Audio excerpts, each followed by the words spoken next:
Hi aspirants, ఈ వీడియోలో EVS third fourth class ఈ రెండింటిలో కలిపి 80 బిట్స్ రెడీ చేశాను. సో ప్రతి బిట్ కూడా చాలా ఆలోచించే విధంగా ఫ్రేమ్ చేయడం జరిగింది. ప్రతి బిట్కి కూడా ఆన్సర్ చేయడానికి ట్రై చేయండి. వీడియోని కాసేపు పాజ్ చేసి డెఫినెట్గా ఆన్సర్ చేయడానికి ట్రై చేయండి. అండ్ 80 బిట్స్లో కూడా third fourth EVS total all topics అనేవి కవర్ అయినాయి. ప్రతి బిట్కి కూడా క్లారిటీగా ఇన్ఫర్మేషన్ అనేది ఇస్తాను.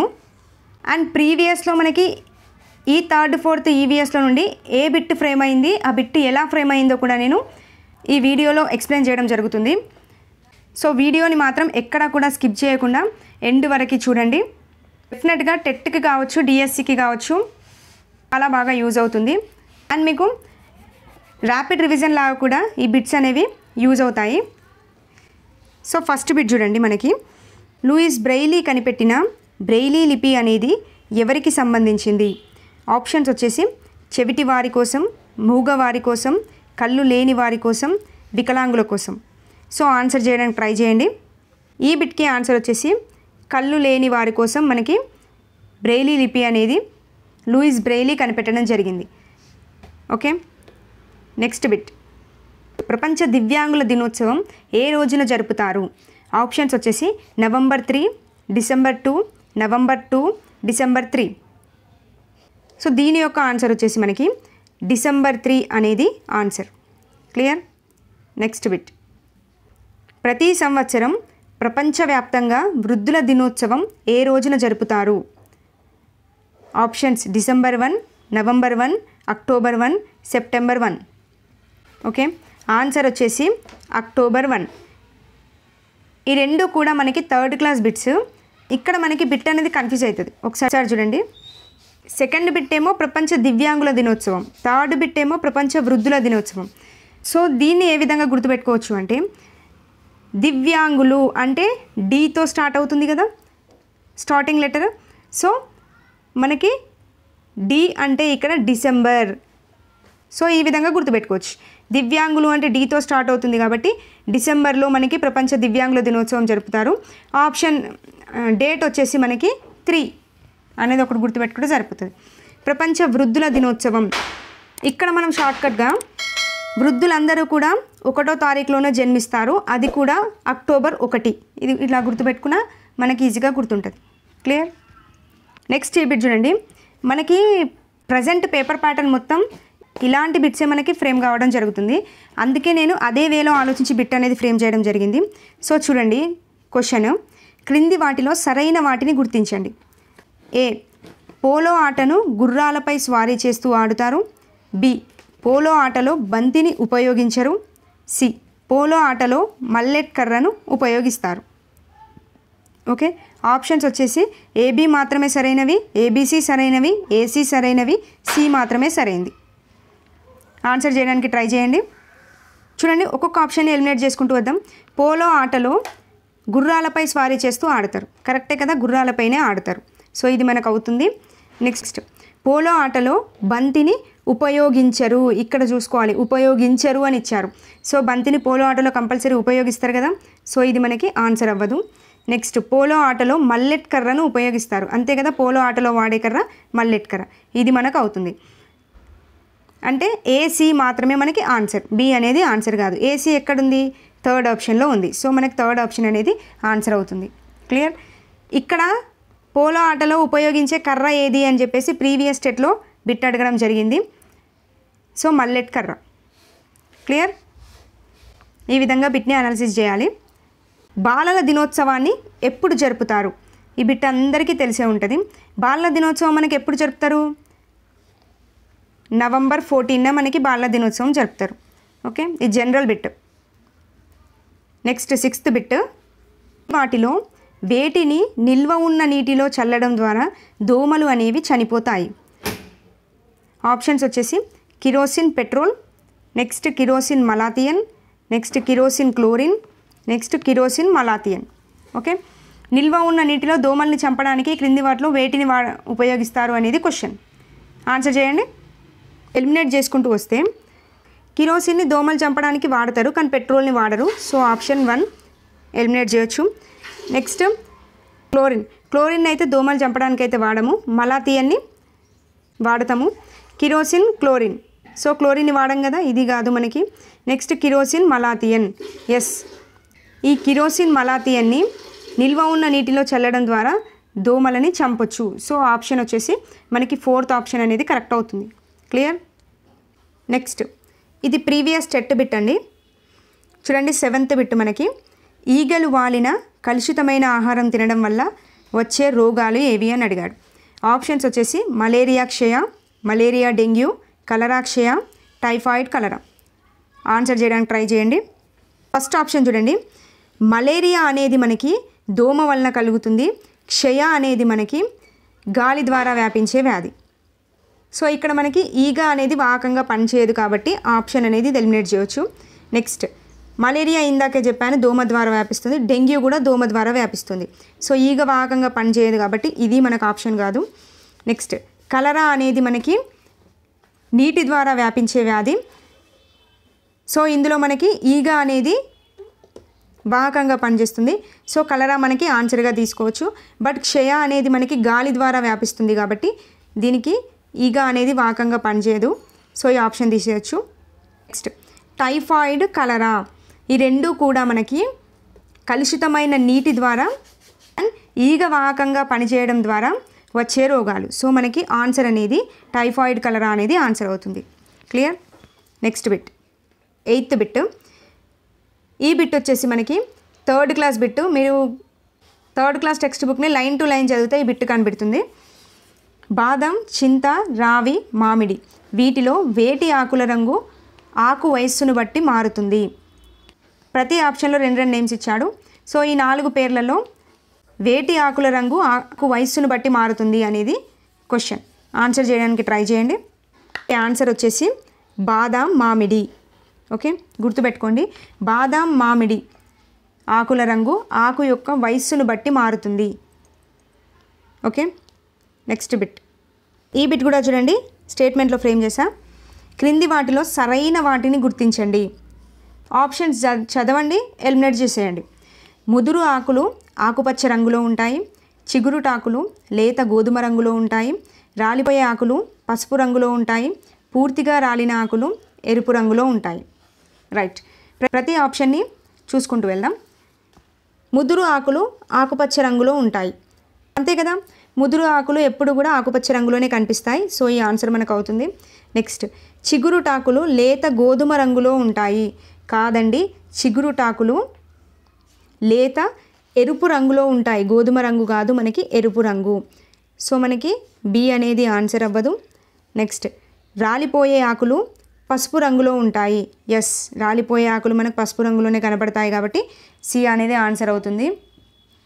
పూర్తిగా రాలిన ఆకులు ఎరుపు రంగులో ఉంటాయి. లేదండి, రాలిపోయిన ఆకులు కావచ్చు, పూర్తిగా రాలిన ఆకులు కావచ్చు, రెండు కూడా మనకి పసుపు రంగులోనే కనబడతాయి. సో మనకి డి అనేది ఆన్సర్ కాదు. So option A and C అనేవి మనకి answer. A and C A ఆప్షన్లో ఉంది?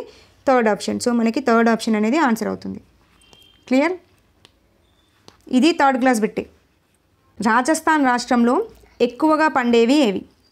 ఆప్షన్స్ వచ్చేసి వరి, గోధుమ, చిరుధాన్యాలు, జొన్నలు. ఆన్సర్ చేయడానికి ట్రై చేయండి. సో ఆన్సర్ వచ్చేసి రాజస్థాన్ రాష్ట్రంలో ఎక్కువగా పండేవి జొన్నలు. ఇది అందరికీ తెలిసే ఉంటుంది maximum. Next bit. Next 11th bit చూడండి. ఇది కూడా ప్రీవియస్ టెట్ బిట్టే.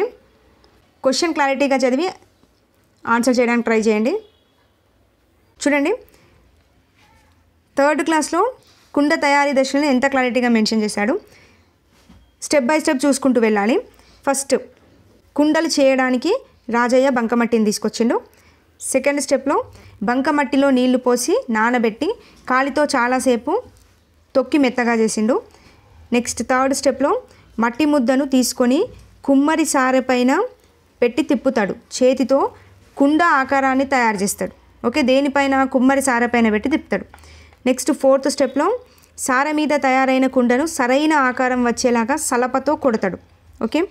నెక్స్ట్ 5th స్టెప్లో మనకి తయారైన కుండల్ని, ఇక్కడ ఇది చాలా ఇంపార్టెంట్, మొదట నీడలో ఆరబెట్టి తర్వాత ఎండలో ఆరబెడతాడు. ఓకే, ఫస్ట్ నీడలో తర్వాత ఎండలో. నెక్స్ట్ ఆరిన కుండలను అవంలో పెట్టి కాలుస్తాడు. ఓకే 6 స్టెప్స్ ఉన్నాయి. క్లియర్? ఇప్పుడు బిట్కి రండి. చూడండి, కుండలను అవంలో కాల్చడం, ఇది లాస్ట్లో అవుతుంది. బంకమట్టిని నీటితో నానబెట్టడం, ఎస్ ఫస్ట్ స్టెప్ ఇదే కదా. నెక్స్ట్ కుండని ఎండలో ఆరబెట్టడం, ఇది రాదు. కుమ్మరి సారె పైన తిప్పడం. నెక్స్ట్ కుండలు నీడలో ఆరబెట్టడం, కుండను సలపతో కొట్టడం. ఓకే, సెకండ్ వన్ కుమ్మరి సారెపై తిప్పడం, ఇది సెకండ్ వన్ వస్తుంది. నెక్స్ట్ సారెపైన తిప్పిన తర్వాత ఆ కుండను సరైన ఆకారం రావడానికి సలపతో కొడతాడు, అవునా. నెక్స్ట్ కుండలను ఫస్ట్ నీడలో ఆరబెడతాడు, తరువాత కుండను ఎండలో ఆరబెడతాడు, తరువాత కుండను అవంలో పెట్టి కాల్చుతాడు. ఓకే, ఇదే కదా మనం చూపించిన ప్రాసెస్. అంటే ఇప్పుడు ఏమొస్తుంది ఆన్సరు? బి డి ఎఫ్ ఈ సి ఏ. ఎక్కడుంది? BDF ECA. సో మనకి థర్డ్ ఆప్షన్ అనేది ఆన్సర్ అవుతుంది. ఓకే, ఇది కుండ తయారీ దశలు. క్లియర్? నెక్స్ట్ బిట్, మన రాష్ట్రంలో రంజనులకు ప్రసిద్ధమైన జిల్లా ఏది? రంజన్లకు ప్రసిద్ధి చెందిన జిల్లా ఏది? నిర్మల్, ఆదిలాబాద్, ఖమ్మం, కరీంనగర్. ఓకే, ఆన్సర్ వచ్చేసి Adilabad. Clear? Next bit, 13th bit, క్రింది వాటిలో సరికానిది గుర్తించండి. ఓకే, అంటే 3 సరైనవి, 1 సరికాంది. ఫస్ట్ ఆప్షన్, ఉమ్మడి కుటుంబాన్ని సమిష్టి కుటుంబం లేదా పెద్ద కుటుంబాలు అంటారు. అంతే కదా, ఉమ్మడి కుటుంబాన్ని సమిష్టి కుటుంబం లేదా పెద్ద కుటుంబాలు అంటారు కదా. సో ఇది మనకి ఆన్సర్ అవుతుంది. నెక్స్ట్, అమ్మ నాన్న పిల్లలు మాత్రమే ఉండే కుటుంబం వ్యష్టి కుటుంబం, లేదా దీన్నే చిన్న కుటుంబం అని కూడా పిలుస్తారు. సో మనకి బి కూడా అవుతుంది. నెక్స్ట్, భూకంపాలు వరదలు రావడం కారణంగా కుటుంబాల్లో మార్పులు అనేవి సంభవించవు అని ఇచ్చాడు. నెక్స్ట్, ఉద్యోగ కారణంగా వలసలు వెళ్ళడం, కొత్తగా పెళ్ళిళ్ళు జరిగినప్పుడు ఆ కుటుంబంలో మార్పులు వస్తాయి. అంతే కదా, ఉద్యోగం కారణంగా వలసలు వెళ్ళిన, కొత్త పెళ్ళిళ్ళు జరిగిన కుటుంబంలో మార్పులు వస్తాయి, ఇది మనకు అవుతుంది. థర్డ్ ఆప్షన్ చూడండి, భూకంపాలు వరదలు రావడం కారణంగా కుటుంబాల్లో మార్పులు అనేవి సంభవించవు అన్నాడు. ఎందుకు సంభవించవు? డెఫినెట్గా సంభవిస్తాయి. ఎందుకంటే ఆ కుటుంబంలో భూకంపాలు వరదల కారణంగా కొంతమంది చనిపోయే అవకాశం కూడా ఉంటుంది. సో అలాంటి సమయంలో కుటుంబంలో డెఫినెట్గా మార్పులు వస్తాయి కదా. సో ఇక్కడ రావు అని ఇచ్చాడు, సో వస్తాయి కాబట్టి మనకి ఇది ఆన్సర్ అనేది కాదు. సో 13th సి అనేది ఆన్సర్. ఓకే, నెక్స్ట్ బిట్, క్రింది వాటిలో సరికానివి గుర్తించండి. ఇది స్టేట్మెంట్లోనే ఫ్రేమ్ చేస్తా చూడండి. కబడ్డీ ఆటలో ఒక్కొక్క జట్టులో 7 సభ్యులు ఉంటారు. అంతే కదా, కబడ్డీలో ఒక్కొక్క జట్టులో మనకి ఎంతమంది సభ్యులు కనిపిస్తారు? 7 కనిపిస్తారు. సో మనకి ఇది ఆన్సర్ అవుతుంది. నెక్స్ట్, కూతకు వెళ్ళిన వారు వెనకకు వచ్చేలోగా డెడ్ లైన్ని తొక్కాల్సిన అవసరం లేదు. చూడండి, కూతకు వెళ్ళారు, వారు వెనకకు వచ్చేలోపు డెడ్ లైన్ తొక్కాల్సిన అవసరం లేదా? డెఫినెట్గా తొక్కాలి కదా, బట్ మనకి ఇక్కడ తొక్కాల్సిన అవసరం లేదు అని ఇచ్చారు కాబట్టి ఇది ఆన్సర్ అవ్వదు. ఆటగాళ్ళు కోర్టు హద్దు గీతలు దాటినంత మాత్రాన అవుట్ అయినట్లు కాదు. చూడండి, ఆటగాళ్ళు కోర్టు హద్దు గీతలు దాటితే డెఫినెట్గా వాళ్ళు అవుట్ అయినట్లే, బట్ ఇక్కడ మనకి అవుట్ అయినట్లు కాదు అని ఇచ్చారు. సో మనకి ఇది ఆన్సర్ అవ్వదు. నెక్స్ట్, ఆట ఆడేవారు శరీరానికి నూనె లాంటి పదార్థాలు రాసుకొని ఆడరాదు. అంతే కదా, అంటే ఇప్పుడు మనకి సరి కానిది అడిగాడు కాబట్టి బీసీ అనేది మనకి సరికాదు. ఆప్షన్ ఎక్కడుంది? సెకండ్ వన్ బీసీ అనేది మనకి ఆన్సర్ అవుతుంది. ఓకే, ఈ విధంగా బిట్ని అనాలిసిస్ చేయాలి.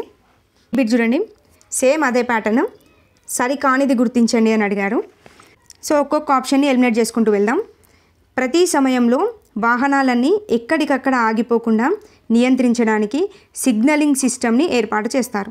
అంతే కదా, సిగ్నలింగ్ సిస్టమ్ని ఎందుకు ఏర్పాటు చేస్తారు? వాహనాలన్నీ ఎక్కడికక్కడ ఆగిపోకుండా ఉండడానికి కోసమే సిగ్నలింగ్ సిస్టమ్ అనేది ఏర్పాటు చేస్తారు. సో మనకి ఇది ఆన్సర్ అవుతుంది. నెక్స్ట్, సిగ్నలింగ్ సిస్టమ్ అనేది 2 లేదా 3 రోడ్లు కలిసే చోట మనకి ఏర్పాటు చేస్తారు. చెప్పండి, సిగ్నలింగ్ సిస్టమ్ అనేది మనకి ఎక్కడ ఏర్పాటు చేస్తారు? 2 లేదా 3 రోడ్లు కలిసే చోట ఏర్పాటు చేస్తారా, లేదంటే 4 రోడ్లు కలిసే చోట ఏర్పాటు చేస్తారా? 4 రోడ్లు కలిసే చోట ఏర్పాటు చేస్తారు, 2 లేదా 3 రోడ్లు కలిసే చోట కాదు. సో మనకి ఇది ఆన్సర్ అవ్వదు. నెక్స్ట్, సిగ్నలింగ్ సిస్టమ్ ద్వారా ప్రమాదాలు నివారించబడతాయి. 100% కదా, ప్రమాదాలు నివారించబడతాయి.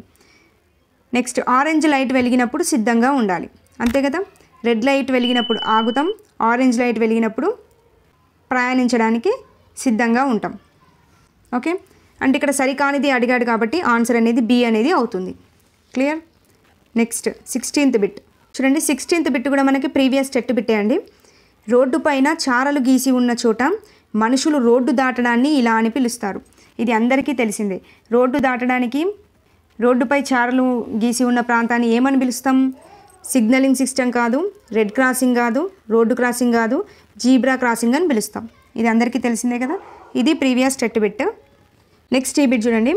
క్రీడాకారులకు సంబంధించి సరికానిది గుర్తించండి అని ఇచ్చాడు. సో ఇక్కడ నేమ్స్ ఇచ్చాను, ఇక్కడ వాళ్ళు ఏ క్రీడకు సంబంధించింది అని ఇచ్చాను. దీంట్లో సరికానిది ఏది గుర్తించాలి? First Gagan Narang shooting, Saina Nehwal tennis, Karnam Malleswari boxing, Sania Mirza badminton, Leander Paes tennis. Okay, దీంట్లో సరైన జత ఏది, సరికాని జత ఏది గుర్తించండి. ఫస్ట్ చూడండి, గగన్ నారాంగ్ షూటింగ్. ఎస్, గగన్ నారాంగ్ షూటింగే కదా, సో ఇది మనకు అవుతుంది. నెక్స్ట్ సైనా నెహ్వాల్ టెన్నిస్ కాదండి, సైనా నెహ్వాల్ వచ్చేసి మనకి బ్యాడ్మింటన్, సో ఇది మనకి ఆన్సర్ అవ్వదు. కరణం మల్లీశ్వరి బాక్సింగ్, కరణం మల్లీశ్వరి బాక్సింగా కాదు కదా, కరణం మల్లీశ్వరి వచ్చేసి మనకి వెయిట్ లిఫ్టింగ్ కిందికి వస్తుంది ఆమె క్రీడ, అవునా? సో మనకి ఇది ఆన్సర్ అవ్వదు. నెక్స్ట్ సానియా మిర్జా బ్యాడ్మింటన్ కాదు కదా, సానియా మిర్జా వచ్చేసి టెన్నిస్, అంటే మనకి సైనా నెహ్వాల్ బ్యాడ్మింటన్, సానియా మిర్జా టెన్నిస్, ఈ రెండు రివర్స్లో ఇవ్వడం జరిగింది. Next Leander Paes tennis. Yes, Leander Paes టెన్నిసే కదా. సో ఇప్పుడు మనకి రాంగ్ ఆన్సర్లో ఉన్నవి బిసిడి. ఎక్కడుంది ఆన్సర్? బిసిడి అనేది 4th ఆప్షన్, మనకి ఇది ఆన్సర్ అవుతుంది. క్లియర్. అంటే సైనా నెహ్వాల్ వచ్చేసి మనకి బ్యాడ్మింటన్, కరణం మల్లీశ్వరి వచ్చేసి వెయిట్ లిఫ్టింగ్, సానియా మిర్జా వచ్చేసి మనకి టెన్నిస్ కిందికి వస్తుంది. క్లియర్. నెక్స్ట్ 18th బిట్ చూడండి. క్రీడా స్ఫూర్తి అనగా ఏంటి అని అడిగాను. సో ఆడటంలో మంచి సామర్థ్యాన్ని కలిగి ఉండడం, ఆటలో గెలవడం కోసం ఆడడం, ఆటలో అందరూ పాల్గొనేలా చూడడం, ఆటలో గెలుపు ఓటములను సమానంగా తీసుకొని అభినందించుకోవడం. ఆన్సర్ చేయడానికి ట్రై చేయండి. సో ఈ బిట్కి ఆన్సర్ వచ్చేసి డి అనేది మనకి ఆన్సర్. ఆటల్లో గెలుపు ఓటములను సమానంగా తీసుకొని అభినందించుకోవడమే క్రీడా స్ఫూర్తి అవుతుంది. ఓకే, వీడియో అనేది క్వశ్చన్ కనపడగానే కాసేపు పాజ్ చేసి ఆన్సర్ చేయండి. ఆన్సర్ చేశాక ఇక్కడ నేను చెప్పే ఆన్సర్ని క్రాస్ చెక్ చేసుకోండి. ఓకే. Next 19th bit. ఆటలు ఆడడం అనేది పిల్లల యొక్క ఏమవుతుంది? ఆటలు ఆడడం అనేది బాధ్యత, ప్రాథమిక విధి, హక్కు, పైవన్నీ. ఓకే, ఆటలు ఆడడం అనేది పిల్లల యొక్క హక్కు అవుతుంది. ఈ బిట్ చూడండి. మన దేశ క్రికెట్ జట్టు ప్రపంచ కప్ని ఏ సంవత్సరంలో గెలిచింది అని అడిగారు. 2001, 2012, 2011, 2021. ఓకే, ఆన్సర్ వచ్చేసి మన దేశ క్రికెట్ జట్టు ప్రపంచ కప్ని 2011లో గెలవడం జరిగింది. ఇక్కడే మనకి ఇంకో బిట్ ఏంటి అంటే మన దేశం యొక్క కబడ్డీ జట్టు మనకి ఆటలో బంగారు పతకాన్ని సాధించింది. ఇది కూడా టెక్స్ట్ బుక్లో మెన్షన్ చేశాడు, ఇది ఒకటి గుర్తుపెట్టుకోండి. నెక్స్ట్ 21 బిట్ చూడండి. క్రింది వాటిలో సరికానిది ఏది? ఒక్కొక్క ఆప్షన్ చూసుకుంటూ వెళ్దాం. పక్షుల చెవులు బయటికి కనిపిస్తాయి. పక్షుల చెవులు అనేవి మనకి బయటికి కనిపిస్తాయా? కనిపించవు కదా, సో మనకి ఇది ఎలిమినేట్ అయిపోతుంది. నెక్స్ట్ బల్లి మొసలికి తలపై 2 చిన్న రంధ్రాలు ఉంటాయి, ఇవే వాటికి చెవులుగా పనిచేస్తాయి. అంతే కదా, బల్లిపై కావచ్చు, మొసలిపై కావచ్చు, వాటి తలపై చిన్న చిన్న రంధ్రాలు ఉంటాయి, అవే వాటికి చెవులుగా పనిచేస్తాయి. చెవులు చేసే పనిని పాము యొక్క చర్మం చేస్తుంది. ఎస్, చర్మమే, పాము యొక్క చర్మమే పాముకు చెవులుగా పనిచేస్తుంది. క్లియర్. సో మనకి సరికానిది అడిగాడు కాబట్టి ఏ అనేది సరికాదు. నెక్స్ట్ ఇవి చూడండి. క్రింది వాటిలో అండోత్పాదకం కానిది ఏది? అంటే గుడ్లు పెట్టేది కాదు, నేరుగా జన్మనిచ్చేది ఏది అని అడిగారు. ఆప్షన్స్ వచ్చేసి పావురం, మొసలి, పాము, కోతి. ఇది ప్రీవియస్ టెట్ బిట్టే. సో చూడండి, పావురం వచ్చేసి మనకి అండోత్పాదకం అవుతుంది, మొసలి వచ్చేసి మనకి అండోత్పాదకం, మొసలి కూడా గుడ్లు పెడుతుంది కదా. నెక్స్ట్ పాము కూడా గుడ్లు పెడుతుంది కాబట్టి అండోత్పాదకం. కోతి అనేది గుడ్లు పెట్టదు, నేరుగా పిల్లలకు జన్మనిస్తుంది, సో ఇది శిశోత్పాదకం. సో ఇక్కడ అండోత్పాదకం అంటే ఏంటి, శిశోత్పాదకం అంటే ఏంటి, ఈ 2 వర్డ్స్ మెన్షన్ చేశాడు. దాని నుంచే ఈ బిట్ కూడా ప్రీవియస్లో ఫ్రేమ్ అయింది. అండోత్పాదకం అంటే గుడ్లు పెట్టే జంతువులలో చెవులు అనేవి బయటకు కనిపించవు, అంతేకాకుండా వాటి శరీరంపై వెంట్రుకలు కూడా ఉండవు. అలాంటివన్నీ కూడా మనకి అండోత్పాదకం కిందికి వస్తాయి. ఓకే, మరి శిశోత్పాదకం అంటే ఏంటి అంటే చెవులు బయటకి కనిపిస్తాయి, శరీరంపై వెంట్రుకలు ఉంటాయి. ఓకే, చెవులు బయటకు కనిపిస్తూ శరీరంపై వెంట్రుకలుండే జీవులన్నీ కూడా శిశోత్పాదకాల కిందికి వస్తాయి. ఓకే, ఎగ్జాంపుల్ మానవులనే తీసుకోవాలి. మానవులలో చెవులు అనేవి బయటకు కనిపిస్తే శరీరంపై వెంట్రుకలు ఉంటాయి. సో మనం మానవులు అనేవారు శిశోత్పాదకాలు అవుతారు, అంతే కదా. సో ఈ విధంగా గుర్తుపెట్టుకోవాలి. సో డెఫినెట్గా నెక్స్ట్ టెట్లో కూడా ఇలాంటి బిట్ డెఫినెట్గా ఫ్రేమ్ అవుతుంది. సో ఈ చిన్న లాజిక్ గుర్తుపెట్టుకోండి. దాన్ని బట్టి ఆప్షన్స్ ఎన్ని ఆప్షన్స్ ఇచ్చినా ఈజీగా మనం ఎలిమినేట్ చేసుకుంటూ వెళ్ళొచ్చు. Next 23 bit. వీడియోని పాజ్ చేసి ఆన్సర్ చేయండి. ఇది స్టేట్మెంట్లోనే ఫ్రేమ్ చేస్తా చూడండి. ఏనుగులు గుంపులు గుంపులుగా నివసిస్తాయి. ఒక్కో గుంపులో 8 నుండి 10 ఏనుగులు ఉంటాయి. ఆడ ఏనుగులు చిన్నవిగా ఉన్నప్పుడు గుంపులో ఉండి 15 ఏళ్ళు రాగానే గుంపు నుండి వెళ్ళిపోతాయి. ఏనుగుల గుంపుకు ఆడ ఏనుగు నాయకత్వం వహిస్తుంది. ఓకే, 1 by 1 ఆప్షన్ ఎలిమినేట్ చేద్దాం. ఏనుగులు గుంపులు గుంపులుగా నివసిస్తాయి, అంతే కదా. ఏనుగులు గుంపులు గుంపులుగా నివసిస్తాయి. నెక్స్ట్ ఒక్కో గుంపులో 8 నుండి 10 ఏనుగులు ఉంటాయి. కాదండి, ఒక్కో గుంపులో మనకు కనిపించే ఏనుగుల సంఖ్య 10 నుండి 12 ఏనుగులు ఒక్కో గుంపులో ఉంటాయి. సో మనకి ఇది ఆన్సర్ అవ్వదు. నెక్స్ట్ ఆడ ఏనుగులు చిన్నవిగా ఉన్నప్పుడు గుంపులో ఉండి 15 ఏళ్ళ వయసు రాగానే గుంపు నుండి వెళ్ళిపోతాయి. బట్ 15 ఏళ్ళ వయసు రాగానే వెళ్ళిపోయేవి ఆడ ఏనుగులు కాదు, మగ ఏనుగులు వెళ్ళిపోతాయి. ఓకే, సో మనకి ఇది ఆన్సర్ అవ్వదు. నెక్స్ట్ ఏనుగుల గుంపుకు ఆడ ఏనుగు నాయకత్వం వహిస్తుంది. సో ఇది మనకి ఆన్సర్ అవుతుంది. సో మనకి సరైనవి ఏవి అని అడిగాడు. సరైనవి వచ్చేసి మనకి ఏడి అనేది సరైంది. సో ఆప్షన్ 4 అనేది ఆన్సర్. క్లియర్. నెక్స్ట్ ఈ బిట్ చూడండి. పరిశీలించడం, తెలుసుకోవడం, ఒక లక్ష్యాన్ని ఏర్పరచుకోవడం, అందుకోసం కృషి చేయడం అనేది ఎవరి పదాలు అని అడిగాడు. Subhash Chandrabose, APJ Abdul Kalam, Mahatma Gandhi, BR Ambedkar. ఎవరి పదాలు ఇవి? ఏపీజే అబ్దుల్ కలాం యొక్క పదాలు. మనకు 4th క్లాస్లో ఒక బాక్స్ ఇచ్చేసి దాంట్లో మెన్షన్ చేశాడు. సో క్లియర్గా చూసుకోండి. ఇది చాలా లాజిక్ బిట్, ఆన్సర్ చేయడానికి ట్రై చేయండి.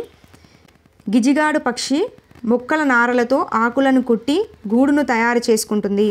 ఈ ఆప్షన్ సరైనదా? కాదండి, గిజిగాడు పక్షి కాదు. మొక్కల నారలతో ఆకులను కుట్టి గూడును తయారు చేసుకునేది మనకి దర్జీ పిట్ట. ఓకే, నెక్స్ట్ గిజిగాడు పక్షుల్లో ఆడపక్షులు మాత్రమే గూళ్ళు కడతాయి. ఆడపక్షులు కాదు, గిజిగాడు పక్షుల్లో కేవలం మగ పక్షులు మాత్రమే గూళ్ళు కడతాయి. ఓకే, నెక్స్ట్ తెలంగాణ రాష్ట్ర పక్షి వడ్రంగి పిట్ట. వడ్రంగి పిట్ట కాదు కదా, పాలపిట్ట తెలంగాణ రాష్ట్ర పక్షి. నెక్స్ట్ సో మనకి 3 ఆప్షన్స్ కాదు, సరైనది కదా. లాస్ట్ ఆప్షన్ చూడండి. సెల్ ఫోన్ టవర్స్ నుండి వచ్చే రేడియేషన్ల వల్ల పిచ్చుకలు అనేవి పూర్తిగా అంతరించిపోతున్నాయి. ఎస్, ఇది మనకి కరెక్ట్ అవుతుంది. క్లియర్. ఇక్కడ నేను మెన్షన్ చేసిన 4 బిట్లు ఇంపార్టెంట్ చూసుకోండి. నెక్స్ట్ చీమలు తన బరువు కంటే ఎంత బరువైన పదార్థాన్ని మోయగలుగుతాయి? ఆప్షన్స్ వచ్చేసి 20 రెట్లు, 30 రెట్లు, 40 రెట్లు, 50 రెట్లు. ఓకే, ఆన్సర్ వచ్చేసి 50 రెట్లు. చీమలు తన బరువు కంటే కూడా 50 రెట్లు బరువైన పదార్థాన్ని మోస్తాయి. ఓకే, నెంబర్ ఇంపార్టెంట్, గుర్తుపెట్టుకోండి. నెక్స్ట్ వీడియోని పాజ్ చేసి ఆన్సర్ చేయండి. క్రింది వాటిలో సరైనవి గుర్తించండి. ఇది కూడా స్టేట్మెంట్లోనే ఫ్రేమ్ చేశాం. చీమలలో కూలీ చీమలు, మగ చీమలు, రాణి చీమలు ఉంటాయి, అంతే కదా. మూడు రకాల చీమలు, కూలీ చీమలు, మగ చీమలు, రాణి చీమలు. ఎస్, ఇది అవుతుంది. నెక్స్ట్ చీమల కడుపు భాగంలో 2 ఫీలర్స్ ఉంటాయి. చీమల కడుపు భాగంలో కాదు కదా ఫీలర్స్ ఉండేది, చీమల యొక్క తల ముందు భాగంలో ఉంటాయి మనకు ఫీలర్స్. ఓకే, కడుపు భాగంలో కాదు. సో ఇది మనకు ఆన్సర్ కాదు. ఈ ఫీలర్స్ ద్వారా చీమలు ఏం చేస్తాయి? ఆహారం అనేది ఎక్కడుందో కనుక్కోవడానికి, ఇతర చీమలకు సమాచారం ఇవ్వడానికి ఈ ఫీలర్స్ అనేవి చీమలకు ఉపయోగపడతాయి. ఓకే, నెక్స్ట్ చీమలకి 6 కాళ్ళు ఉంటాయి. ఎస్, చీమలకు 6 కాళ్ళే ఉంటాయి కదా, ఇది మనకు అవుతుంది. నెక్స్ట్ కందిరీగలలో మగ కందిరీగలు మాత్రమే గూళ్ళు కడతాయి. కాదండి, కందిరీగల్లో ఆడ కందిరీగలు మాత్రమే గూళ్ళు కట్టడం జరుగుతుంది. ఓకే, ఇది మనకు ఆన్సర్ కాదు. సో సరైనవి అడిగాడు కాబట్టి 1A, C అనేది సరైంది. సో ఆప్షన్ 4 అనేది మనకి ఆన్సర్. ఓకే, ఈ ఒకే స్టేట్మెంట్లో నేను ఎన్ని బిట్స్ ఫ్రేమ్ చేసా చూసుకోండి. క్రింది వాటిలో పొదలు అనే వాటికి ఉదాహరణ ఏది? ఆప్షన్స్ బీర, గన్నేరు, చింత, కాకర. ఓకే, ఆన్సర్ వచ్చేసి గన్నేరు. సో ఇక్కడ చూడండి, మనకు తీగ మొక్కలు ఉంటాయి, నెక్స్ట్ పొదలు ఉంటాయి, నెక్స్ట్ వృక్షాలు ఉంటాయి. ఓకే, వీటి ఎగ్జాంపుల్స్ అనేవి మనకు చాలా ఇంపార్టెంట్. చూడండి, తీగ మొక్కలు అంటే ఏంటి అంటే వీటి యొక్క కాండం అనేది బలహీనంగా ఉంటుంది. ఈ కాండం అనేది బలహీనంగా ఉండడం వల్ల మొక్కలు అనేవి మనకు పందిళ్ళు ఉంటాయి కదా, ఆ పందిళ్ళ పైన పెరగడం జరుగుతుంది. వీటికి ఎగ్జాంపుల్ చూసినట్లయితే మనకి బీర కావచ్చు, కాకర కావచ్చు, నెక్స్ట్ మల్లె కావచ్చు. ఇవి 3 కూడా మనకి తీగ మొక్కల కిందికి వస్తాయి. ఓకే, నెక్స్ట్ పొదలు. పొదలు వచ్చేసి మనకి మొక్కలు ఉంటాయి కదా, ఈ మొక్కల యొక్క మొదలు ఉంది కదా, ఈ మొదలు భాగం నుండి ఎక్కువగా కొమ్మలు రావడం వల్ల గుబురు గుబురుగా పెరుగుతాయి. ఇలాంటి వాటిని పొదలు అని పిలుస్తాం. ఈ పొదలకి ఎగ్జాంపుల్ వచ్చేసి మనకి గులాబీ నెక్స్ట్ గన్నేరు. ఈ 2 కూడా మనకి పొదలకి ఎగ్జాంపుల్గా చెప్పవచ్చు. ఓకే, మనకు అడిగింది పొదలే కదా, సో గన్నేరే కదా మనకు ఆన్సర్. నెక్స్ట్ వృక్షాలు అంటే ఏంటంటే ఈ మొక్కల యొక్క కాండం వచ్చేసి మనకి దృఢంగా ఉంటుంది. దృఢంగా ఉండడం వల్ల ఈ మొక్కలు విశాలంగా పెరగడం జరుగుతుంది. వీటికి ఎగ్జాంపుల్ చూసినట్లయితే వృక్షాలకి మనకి చింత కావచ్చు, రావి కావచ్చు, మామిడి ఎగ్జాంపుల్స్ ఇవి.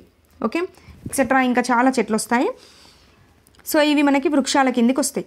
ఓకే, సో ఇక్కడ తీగ మొక్కలకి ఎగ్జాంపుల్ ఏంటి, పొదలకి ఎగ్జాంపుల్ ఏంటి, వృక్షాలకి ఎగ్జాంపుల్స్ ఏంటి అనేవి డెఫినెట్గా గుర్తుపెట్టుకోండి. ఓకే, నెక్స్ట్ ఇవి చూడండి, మొక్కకు ఆధారాన్ని ఇస్తూ మొక్క నిటారుగా ఉండడానికి తోడ్పడేవి ఏవి? ఆప్షన్స్ వచ్చేసి కాండం, వేర్లు, నీరు, కొమ్మలు. ఆన్సర్ వచ్చేసి వేర్లు. ఇది మొక్కలాగా తీసుకున్నట్లయితే మనకి ఇంటికి పునాది ఎలా రక్షణనిస్తుందో అదేవిధంగా మొక్కకు కూడా ఆధారాన్ని ఇచ్చి మొక్క నిటారుగా పెరగడానికి తోడ్పడేవి వేర్లు అని చెప్పొచ్చు. ఓకే, నెక్స్ట్ బిట్ చూడండి, మీకు ఇంకా క్లారిటీ వస్తుంది. మొక్కలకు నీరు, పోషక పదార్థాలు వేటి ద్వారా అందుతాయి? ఆప్షన్స్ వచ్చేసి వేర్లు, కాండం, పత్రం, పైవన్నీ. దీనికి ఆన్సర్ వచ్చేసి వేర్లు. సో ఇక్కడ చాలామంది కాండం అనుకుంటారు, బట్ ఇక్కడ క్లారిటీ ఏంటి అంటే చూడండి, ఇది మొక్క కదా, సో ఈ మొక్కలకు నీరు, పోషక పదార్థాలు అన్నీ కూడా మనకి వేర్ల ద్వారానే అందుతాయి. సో ఈ వేర్ల ద్వారా అందిన నీటిని, పోషక పదార్థాలను మొక్క యొక్క అన్ని భాగాలకి సరఫరా చేసేది ఈ కాండం అనేది సరఫరా చేస్తుంది. క్లియర్? ఇక్కడ 2 పాయింట్స్ ఏంటి అంటే మొక్కకు ఆధారాన్ని ఇస్తూ మొక్క నిటారుగా ఉండడానికి తోడ్పడేవి వేర్లు, అంతేకాకుండా మొక్కలకు నీరు, పోషక పదార్థాలు అనేవి కూడా అందించేవి వేర్లే. సో ఇక్కడ వేర్ల ద్వారా వచ్చిన నీరు, పోషక పదార్థాలను మొక్క యొక్క ప్రతి భాగానికి అందించేది మాత్రం కాండం. Okay, clear? నెక్స్ట్ ఈ బిట్ చూడండి, ఇది కూడా ప్రీవియస్ టెట్ బిట్టే. రఫ్లీషియా అనే పుష్పంకి సంబంధించి సరికానిది ఏది అని అడగడం జరిగింది. సో ఇక్కడ ఆప్షన్ చూడండి, రఫ్లీషియా అనేది ప్రపంచంలో అతిపెద్ద పుష్పం. ఎస్, అంతే కదా, ప్రపంచంలో అతిపెద్ద పుష్పం ఇది. నెక్స్ట్ ఆప్షన్ చూడండి, ఇది సుమారుగా 10 నుండి 12 కిలోల బరువు ఉంటుంది. అవునా? కాదండి, రఫ్లీషియా పుష్పం యొక్క బరువు 7 నుండి 10 కిలోల బరువు ఉంటుంది. సో మనకి ఈ నెంబరింగ్ కూడా చాలా ఇంపార్టెంట్, అందుకే నేను నెంబర్ని కూడా క్లారిటీగా మెన్షన్ చేశాను. సో ఈ ఆప్షన్ కాదు. ఈ పువ్వు వాసన 2 కిలోమీటర్ల దూరం వరకు వ్యాపిస్తుంది. ఎస్, 2 కిలోమీటర్ల వరకు వ్యాపిస్తుంది. నెక్స్ట్, ఈ పువ్వు నుండి కుళ్ళిన మాంసం వాసన వస్తుంది. ఎస్, సో మనకు సరికానిది అడిగాడు కాబట్టి ఆప్షన్ బి అనేది సరికాదు. రఫ్లీషియా పుష్పం యొక్క బరువు 7 నుండి 10 కిలోల బరువు ఉంటుంది. Clear? Next bit, battle brush, bird of Paradise అనేవి పువ్వులు, జంతువులు, పక్షులు, వంటకాలు. వేటి కిందకు వస్తాయి? Battle brush, bird of Paradise అనేవి పువ్వులు అవుతాయి, జంతువులు కాదు, పక్షులు కాదు, వంటకాలు కూడా. ఇంకోటి ఇక్కడే మనకి ఫ్యాసిఫ్లోరా కూడా ఇవ్వడం జరిగింది. సో మనకి బ్యాటిల్ బ్రష్ కావచ్చు, బర్డ్ ఆఫ్ ప్యారడైస్ కావచ్చు, ఫ్యాసిఫ్లోరా, ఈ 3 కూడా మనకి పువ్వుల కిందకి వస్తాయి. విత్తనాలు, గింజలు మొలకెత్తడానికి క్రింది వాటిలో ఏది అవసరం? గాలి, నీరు, ఉష్ణోగ్రత, పైవన్నీ. ఆన్సర్ వచ్చేసి విత్తనాలు, గింజలు మొలకెత్తడానికి గాలి కావాలి, నీరు కావాలి, సరైన ఉష్ణోగ్రత కావాలి. సో మనకి ఆన్సర్ వచ్చేసి పైవన్నీ అనేది అవుతుంది. ఓకే, నెక్స్ట్ ఈ బిట్ చూడండి, ఇది స్టేట్మెంట్ బిట్టే. క్రింది వాటిలో సరైనవి గుర్తించండి. ఒక్కొక్క ఆప్షన్ చూసుకుంటూ వెళ్దాం. పార్థీనియం మొక్కను వయ్యారి భామ అని కూడా పిలుస్తారు. ఎస్, పార్థీనియం మొక్కని వయ్యారి భామ అంటారు. సో మనకి ఇది కరెక్టే అవుతుంది. ఈ మొక్క అమెరికా నుంచి జొన్నలు దిగుమతి చేస్తున్నప్పుడు వాటితో కలిసి మన దేశానికి వచ్చింది. సో ఇది మనకు రాంగ్ అవుతుంది. ఎందుకు అంటే జొన్నలు కాదు, మనకి గోధుమలు దిగుమతి చేసుకుంటున్నప్పుడు మనకి ఈ పార్థీనియం మొక్క అనేది అమెరికా నుంచి మన దేశానికి రావడం జరిగింది. నెక్స్ట్, ఇదొక కలుపు మొక్క. ఎస్, ఇదొక కలుపు మొక్క. నెక్స్ట్, దీని పుప్పొడి వల్ల గుండె సంబంధిత వ్యాధులు వస్తాయి. కాదండి, దీని పుప్పొడి వల్ల వచ్చే వ్యాధులు మనకి ఊపిరితిత్తుల వ్యాధులు వస్తాయి. ఊపిరితిత్తుల వ్యాధులు అంతేకాకుండా చర్మ సంబంధమైన వ్యాధులు కూడా రావడం జరుగుతుంది. ఓకే, దీంట్లో సరైనవి గుర్తించండి అన్నాడు. సరైనవేవి మనకి ఆప్షన్ ఏ అండ్ సి అనేది సరైంది, అంటే మనకి థర్డ్ ఆప్షన్ సరైంది. ఓకే, ఇందులో ప్రీవియస్ బిట్ వచ్చేసి మనకి ఇదిగోండి డి ఆప్షన్ పడింది. పార్థీనియం మొక్క వల్ల ఏ వ్యాధి కలుగుతుంది అని అడిగాడు. సో ఊపిరితిత్తుల వ్యాధి, చర్మ వ్యాధులు కలుగుతాయి. ఇది previous touch bit. Okay, 35th bit. Cactus అనే మొక్క ఎక్కడ పెరుగుతుంది? చల్లటి ప్రదేశం, ఎడారి ప్రాంతం, మంచు ప్రాంతం, ఉష్ణమండల ప్రాంతం. ఓకే, మనకి కాక్టస్ అనేది మనకి ఎడారి ప్రాంతంలో పెరుగుతుంది. సో ఆన్సర్ వచ్చేసి బి. Next bit. మన రాష్ట్రంలో ప్రవహించే నది కానిది ఏది? ఆప్షన్స్ వచ్చేసి సింధు, తుంగభద్ర, కృష్ణ, గోదావరి. ఆన్సర్ చేయండి.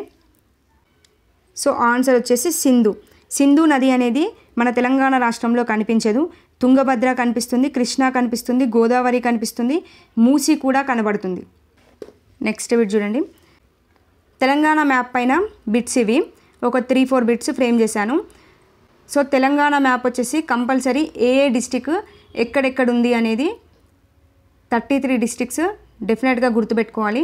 దాని నుండి ప్రీవియస్ స్టేట్లో 4 to 5 బిట్స్ ఫ్రేమ్ అవ్వడం జరిగింది. అందుకే ఈ బిట్ ఫ్రేమ్ చేస్తా చూడండి. హైదరాబాద్ రాష్ట్రం చుట్టూ ఉన్న జిల్లాలు ఏవి? ఓకే, ఆప్షన్స్ వచ్చేసి మేడ్చల్ రంగారెడ్డి, జగిత్యాల పెద్దపల్లి, భద్రాద్రి ఖమ్మం, వనపర్తి జోగులాంబ. చూడండి తెలంగాణ మ్యాప్, హైదరాబాద్ చుట్టూ ఉన్న జిల్లాలు అడిగాడు. జూమ్ చేసుకుందాం. చూడండి హైదరాబాద్ చుట్టూ ఉన్నవి ఏమేమిటి మనకి? వికారాబాద్ వస్తుంది, మేడ్చల్, మల్కాజ్గిరి, యాదాద్రి, నెక్స్ట్ రంగారెడ్డి. ఓకే, బిట్కి రండి. చూడండి హైదరాబాద్ తీసుకుంటే పైన మేడ్చల్ ఉంది, కింద రంగారెడ్డి ఉంది, ఇక్కడ వికారాబాద్ ఉంది, ఇక్కడ యాదాద్రి ఉంది. అవునా? సో ఆప్షన్ చూడండి, మేడ్చల్, రంగారెడ్డి. ఓకే, పైన మేడ్చల్, కింద రంగారెడ్డి. సో మనకి ఇది ఆన్సర్ అవుతుంది. జగిత్యాల పెద్దపల్లి కాదు, భద్రాద్రి ఖమ్మం కాదు, వనపర్తి జోగులాంబ కాదు. ఓకే, ఇది మ్యాప్ క్లారిటీగా ఉంటే ఈ బిట్లు అనేవి ఆన్సర్ చేయొచ్చు. నెక్స్ట్ ఈ బిట్ చూడండి. ఇది తెలంగాణ మ్యాప్ అయినే. ఛత్తీస్గఢ్ రాష్ట్రాన్ని ఆనుకొని ఉన్న మన తెలంగాణలోని జిల్లాలు ఏవి? ఓకే, ఆప్షన్ చూడండి. ఆదిలాబాద్, కొమరంభీం, ఖమ్మం, సూర్యాపేట్, కొమరంభీం, మంచిర్యాల, మూలుగు, భద్రాద్రి. ఈ బిట్కి ఎక్స్ప్లెనేషన్ చూడండి. మనకి ఏపీ అయితే అందరికీ తెలుసు. జోగులాంబ నుండి స్టార్ట్ చేస్తే నాగర్ కర్నూల్, నల్గొండ, సూర్యాపేట్, ఖమ్మం, భద్రాద్రి వరకు మనకి ఏపీ రాష్ట్ర సరిహద్దు అనేది ఉంటుంది. సో ఈ ఏపీ రాష్ట్ర సరిహద్దు అనేది మన తెలంగాణలో ఏ జిల్లాలకు ఉంది అనేది చూసుకోండి. నెక్స్ట్ ఇక్కడ జోగులాంబ, నారాయణపేట్, వికారాబాద్, సంగారెడ్డి, కామారెడ్డి ఇక్కడి వరకు మనకి కర్ణాటక అనేది రాష్ట్ర సరిహద్దుగా ఉంటుంది. ఓకే, నెక్స్ట్ నిజామాబాద్, నిర్మల్, ఆదిలాబాద్, కొమరంభీం, మంచిర్యాల, జయశంకర్ ఇక్కడి వరకు మనకి మహారాష్ట్ర అనేది సరిహద్దు రాష్ట్రంగా ఉంటుంది. మూలుగు, భద్రాద్రి ఈ 2 జిల్లాలకి ఛత్తీస్గఢ్ అనేది మనకి సరిహద్దు రాష్ట్రంగా ఉంటుంది. ఓకే, ఇది ఇక్కడ మనకు అడిగింది ఛత్తీస్గఢ్ వచ్చేసి మూలుగు, భద్రాద్రి కొత్తగూడెం. సో మనకి తెలంగాణ చుట్టూ ఏపీ ఉంటుంది. ఏపీ రాష్ట్ర సరిహద్దుకు మన తెలంగాణలో ఉన్న జిల్లాలు ఏవి గుర్తుపెట్టుకోవాలి. నెక్స్ట్ కర్ణాటకకు ఉన్న జిల్లాలు, నెక్స్ట్ మహారాష్ట్రకు ఉన్న జిల్లాలు, ఛత్తీస్గఢ్కు ఉన్న జిల్లాలు, అనేవి గుర్తుపెట్టుకోవాలి. ఓకే, చూడండి ఒక్క బిట్కి నేను ఇప్పుడు ఇక్కడ ఎక్స్ప్లెయిన్ చేశాను కదా, దీంట్లో నుండి నెంబర్ ఆఫ్ బిట్స్ అనేవి ఫ్రేమ్ చేసుకోవచ్చు. చూడండి ఛత్తీస్గఢ్ రాష్ట్రాన్ని ఆనుకొని ఉన్నవి ఏంటి? ఆదిలాబాద్, కొమరంభీం కాదు, ఖమ్మం సూర్యాపేట్ కాదు, కొమరంభీం మంచిర్యాల కాదు, మూలుగు భద్రాద్రి అనేది ఛత్తీస్గఢ్ రాష్ట్రాన్ని ఆనుకొని ఉన్నాయి. ఆదిలాబాద్ కొమరంభీం అనేది మనకి మహారాష్ట్ర సరిహద్దు ప్రాంతంగా ఉంది. ఖమ్మం సూర్యాపేట్ అనేది మనకి ఏపీ సరిహద్దు ప్రాంతంగా ఉంటుంది. కొమరంభీం మంచిర్యాల అనేది మనకి మహారాష్ట్ర సరిహద్దు ప్రాంతంగా ఉంటుంది. నెక్స్ట్ ఇప్పుడు చూడండి, నల్గొండ అనేది ఖమ్మంకు ఏ దిక్కున ఉంది? ఓకే, మ్యాప్కి రండి. ఇప్పుడు ఏంటి మన క్వశ్చన్లో అడిగింది? నల్గొండ అనేది ఖమ్మంకి ఏ వైపున ఉంది? ఎక్కడుంది నల్గొండ అనేది? ఖమ్మం ఇది కదా, ఖమ్మంకి ఏ దిక్కునుంది మనకి నల్గొండ? ఎడమ వైపున ఉంది, అవునా? సో ఈ బిట్ ఎందుకు ఫ్రేమ్ చేశా అంటే ఇలాంటి బిట్స్ నెంబర్ ఆఫ్ బిట్స్ మనం ఫ్రేమ్ చేసుకోవాలి. ప్రీవియస్లో కూడా ఇలాంటి బిట్ పడింది, అందుకే ఫ్రేమ్ చేశాం. సో ఇప్పుడు ఖమ్మంకి నల్గొండ ఏ దిక్కున ఉంది? ఎడమ వైపున ఉంది. చూడండి నల్గొండ ఖమ్మం ఏ వైపున? ఎడమ వైపున. సో ఆన్సర్ వచ్చేసి బి.